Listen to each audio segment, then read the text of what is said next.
So hello everyone, so this is Mrityunjay and finally welcome to the new video. तो ये video बहुत ज्यादा special होने वाला है, खास करके उन बच्चों के लिए जो कहीं ना कहीं 120 नंबर पे 130 नंबर पे अटक जा रहे हैं और उनको समझ ही नहीं आ रहा है कि भैया मुझे 160 170 कैसे लाओगे। इस वीडियो को अगर तुमने एंड तक देख लिया तो मेरा बिलीव मानो 30 से 40 नंबर डेफिनेटली आपके फाइनल एग्जाम में हो जाएंगे। और ऐसे बच्चे जो पहली बार प्री अटेम्प्ट देने वाले हैं उनके लिए तो वीडियो बहुत ही ज्यादा मतलब रामबाण की तरह होने वाला है, बिकॉज मैं आपको डिटेल में बताऊंगा कि पेपर को अटेम्प्ट कैसे करते हैं। बट वो वाला पार्ट हम एंड में रखते हैं, पहले तो हम ये जान लेते हैं कि पेपर को अटेम्प्ट कैसे करना है डेफिनेटली, जिससे 30 से 40 नंबर बढ़ जाएंगे। ध्यान रखना, आपने 2 साल 3 साल जैसे भी पढ़ा हो, ये मैटर बिल्कुल नहीं करता कि आपने हार्डवर्क कितना किया है। मैटर सिर्फ ये करेगा कि आप वो 3 घंटे के अंदर किस तरीके से परफॉर्म करते हो। और आपकी परफॉर्मेंस बहुत ज्यादा डिपेंड करती है आपकी कैलकुलेशन टिक्स पे, आप किस तरीके से सिली मिस्टेक्स नहीं करते हो। तो हर एक चीज पे बात की जाएगी, तो डिटेल में समझते हैं। सबसे पहले आपको क्या करोगे कि आप सबसे पहली बात है एक्सपेक्टेशन जितना भी है, सपोज करो हो सकता है आज के डेट पे तुम्हारा एक्सपेक्टेशन हो 225, किसी का हो सकता है 120, किसी का हो सकता है 180। ये सारे एक्सपेक्टेशंस को एग्जाम हॉल से बाहर छोड़ के आना। मैं बताऊंगा क्यों। सबसे पहले आप एग्जाम हॉल के अंदर जाएंगे, लैपटॉप पहले थोड़ा सा 1 मिनट तक एकदम गहरी सांस लेकर के आराम से कूल डाउन कर लेना, पानी वानी पी लेना। उसके बाद आप अपना कंप्यूटर स्क्रीन आपके पास आएगा, रोल नंबर पासवर्ड वगैरह डाल करके आप लॉगिन करोगे। लॉगिन करते के साथ सबसे पहले अपने को क्या करना है कि अपन क्वेश्चन नंबर 1 से स्टार्ट करेंगे और सपोज करो 75 क्वेश्चन तक है, हम 1 से लेकर के 75 तक रीड करेंगे जल्दी जल्दी, एक सेकंड के अंदर देखेंगे। देखते के साथ हम पेपर को कैटेगराइज कर देंगे, क्या मेरा पेपर ईजी है, क्या मेरा मॉडरेट है, क्या मेरा टफ है। अगर मेरा पेपर टफ आता है तो हम ये सोच के चलेंगे कि भाई मेरे को 180 तक कैसे भी करके टच करना है। अगर मेरा पेपर मॉडरेट आता है तो मैं समझ के चलूंगा कि कम से कम मुझे 200 बनाने हैं। और अगर मान लो मेरा पेपर आसान वाली कैटेगरी में आता है तो मुझे मालूम है कि मुझे 220 तो बना के आना है। इसीलिए मैंने बोला सेंटर से पहले अपनी एक्सपेक्टेशन को बाहर फेंक के आना, सेंटर में घुसने के बाद एक बार पेपर को देख लेना और अपने अनुसार ये जनरलाइज कर लेना कि तुम्हारा टारगेट स्कोर क्या होना चाहिए। बट अगेन मैं बोलूंगा कभी भी स्कोर को चेंज मत करो, बिकॉज ये it's everyone knows it's a JEE main. तो यहाँ पे मार्क्स वर्सेस परसेंटाइल काफी ज्यादा चेंजेस हो सकता है, ठीक है। तो सबसे पहले मैंने ये कर लिया कि मेरा पेपर किस कैटेगरी में आ रहा है, ताकि मेरे माइंड में प्लान रहे। उसके बाद मैं तुम्हारी जगह होता, देखो अपने पास 3 चीज होती है, फिजिक्स, केमिस्ट्री, मैथ। मैक्सिमम बच्चों का फिजिक्स या केमिस्ट्री स्ट्रांग होता है। तो आपको मैं टेक्निक बताता हूं, आप क्या करो, केमिस्ट्री स्टार्ट करो। केमिस्ट्री से 1 से सपोज करो मैं 20 तक जाता हूं, सपोज करो जितने भी एमसीक्यू होता है मैं 1 to 20 तक जो भी हमको आसान आसान लगता जाएगा उसको मैं बनाता जाऊंगा, 7 नेक्स्ट करता जाऊंगा। उसके बाद दोबारा मैं फिजिक्स में आऊंगा, फिजिक्स को भी मैं 1 to 20 तक बना लूंगा, जितना भी हमसे बन जाता है। इंटीजर टाइप को भी हाथ मत लगाना। केमिस्ट्री और फिजिक्स को कर लिए, अब तुम वापस से केमिस्ट्री पे आओ, उन क्वेश्चंस को करो जो या तो छूट गए हैं या तो आपको इंटीजर टाइप वाले क्वेश्चन कर लो, फिर फिजिक्स के इंटीजर टाइप वाले क्वेश्चन कर लो। फिर इन दोनों में जब तुमको लग जाए कि यस आई एम डन, उसके बाद तुम मैथ्स पे आओ और फिर मैथ्स के एमसीक्यू करो और इंटीजर करो। सबसे बड़ी बात टाइमिंग का अगर ध्यान रखें तो केमिस्ट्री को ट्राई करो कि शुरू के 30 मिनट में ही खत्म कर लो। फिजिक्स को ट्राई करो कि 50 मिनट में अपन खत्म कर दे इसको, 30 + 50 80 हो गया। उसके बाद मैथ्स के लिए 1 आवर 10 मिनट आप दे सकते हो। इतना करने के बावजूद भी आपको 30 मिनट मिलेगा and that 30 minute we will be using for the revision. जहां पे आपने मार्क्ड फॉर रिव्यू किया हुआ है ना कुछ क्वेश्चंस को, 2 ऑप्शन होता है, यहीं पे बता देता हूं। सबसे पहला ऑप्शन आता है saved and marked for review. जो बच्चे पहली बार वीडियो देख रहे हैं वो ध्यान से देखें, एक आता है option saved and marked for review और दूसरा एक आता है mark for review and next. Mark for review and next, दोनों में अंतर क्या होता है भाई?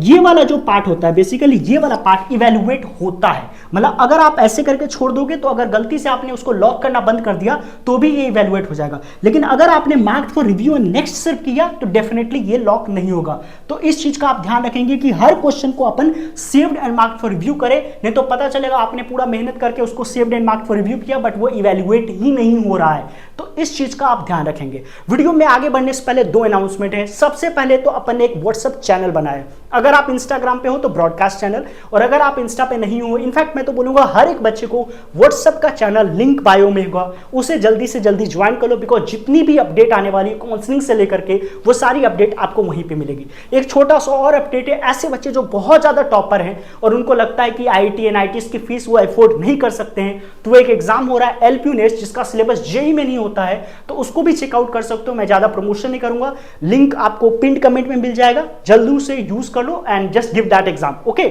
After your exam will be over, just give it and just do it. Okay fine, तो हमने ये वाला देख लिया यार कि saved and marked for review क्या होता है। और ये वाला भी हमने देख लिया कि किस तरीके से हमें काम करना है, ठीक है। उसके बाद ना एक होता है भाई 10 सेकेंड रूल, ठीक है। बहुत जगह पे इसको 10 सेकेंड रूल बोला जाता है, बट मैं इसको 7 सेकेंड रूल बोलूंगा। 7 सेकेंड रूल का मतलब ये होता है कि सपोज करो मैंने कोई भी एक क्वेश्चन देखा, सपोज करो केमिस्ट्री का एक ऑर्गेनिक का कोई क्वेश्चन देखा और मुझे पता चल गया यार ये क्वेश्चन मुझे मतलब देखते के साथ मुझे डर लग गया। 7 सेकेंड के अंदर डिसाइड करना होता है कि ये क्वेश्चन मुझे करना है या ये क्वेश्चन नहीं करना है। आप 7 सेकेंड से अगर ज्यादा ले रहे हो तो डेफिनेटली आपको टाइम लगेगा। कुछ क्वेश्चन ऐसे भी तुम्हें मैथ में दिख सकते हैं जो देख करके तो लगेंगे यार नहीं हो सकता। अब जैसे मैथ की बात करें, हो सकता है शुरू के 10 सेकेंड में तो तुम्हें हर क्वेश्चन लगे हमसे नहीं बनेगा, इसका ये मतलब थोड़ी कि तुम बनाओगे नहीं, लेकिन केमिस्ट्री और फिजिक्स में खास करके ये 10 सेकेंड रूल वर्क करता है। शुरू के 10 सेकेंड में आपको डिसाइड कर लेना है इस क्वेश्चन को पढ़ना है या छोड़ देना है। टाइम मत वेस्ट करो, क्वेश्चंस के साथ इमोशन मत हो। जैसे आप अपने एक्स के साथ, गर्लफ्रेंड बॉयफ्रेंड के साथ होते हैं इमोशन, उस तरीके से इमोशनली मत कनेक्टेड हो।